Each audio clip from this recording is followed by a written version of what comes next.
So there was really three major ways to approach a situation. You're either going to be that guy who just jumps right in and does it, or you're going to be that guy who kind of sits back for a little while, watches how things go on, and then does it, or you're going to be that guy who falls into the trap of analysis paralysis. And that is the thing that we really want to avoid. None of these approaches are inherently bad, but the analysis approach can definitely lead to bad if you allow that analysis to turn into a lack of doing anything and you just stand around and look at things all day long. And so me and my two older brothers kind of exemplify these three personalities perfectly. And an analogy that we frequently use between each other is just like going to the pool. And it's interesting to see how an idea and a concept so mundane and ordinary as going to the pool can be approached in three drastically different ways based on these three drastically different personalities. So I'm going to break those down for you here, show you the different approaches, show you the goods, the bads, the uglies, and how to avoid the things that you want to avoid. So the first one, starting out with the middle of the three brothers, he is our doer, and he is the person who will take action first and think about it later. And there's good things and there's bad things that come to that.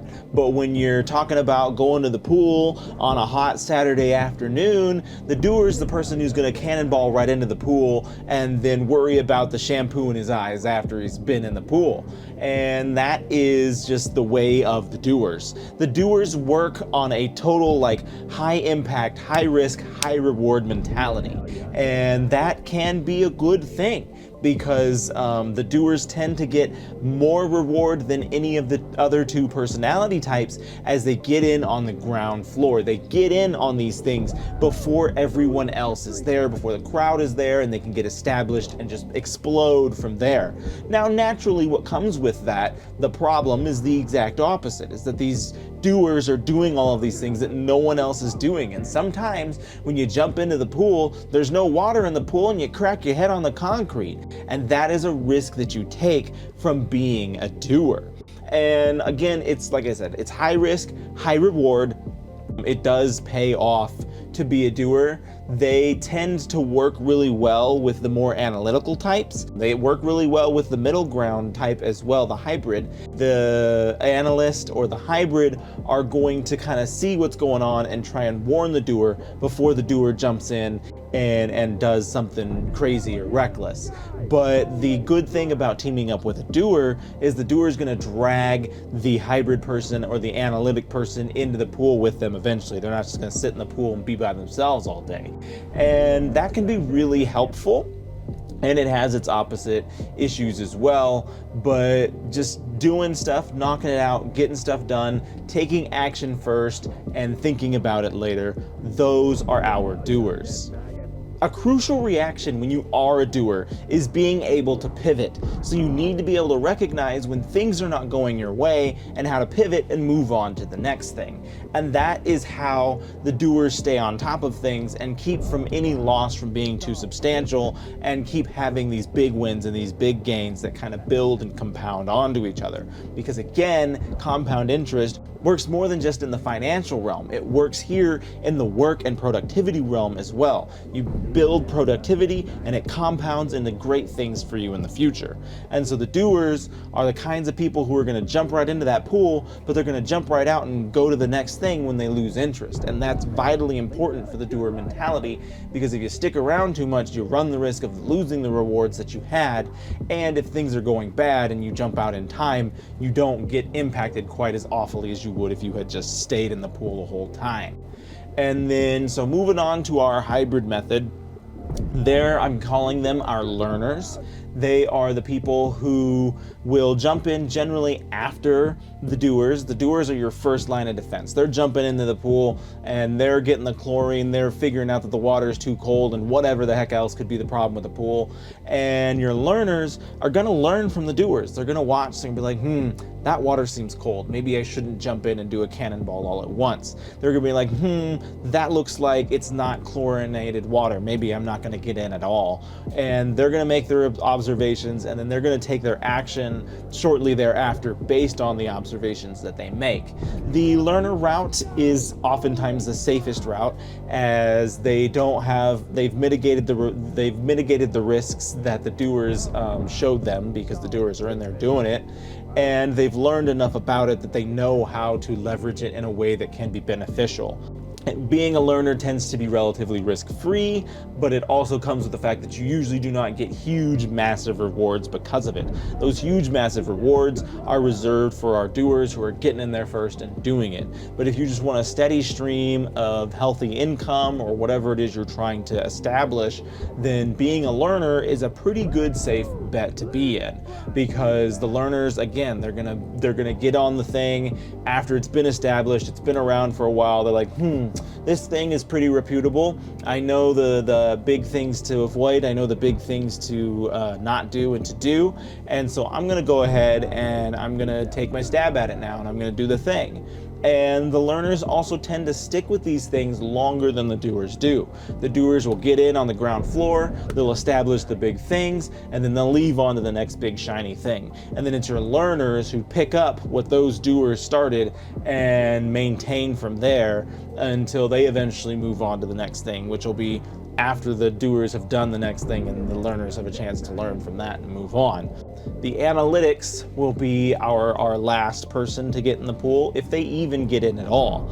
And so the analytics are the people who try to understand every single piece of this puzzle before they put the puzzle together. They're going to understand the temperature of the water, the level of the chlorine, how many people are in it, the chance of there being urine in the water, all that fun stuff before they get in the pool, or if they get in the pool at all.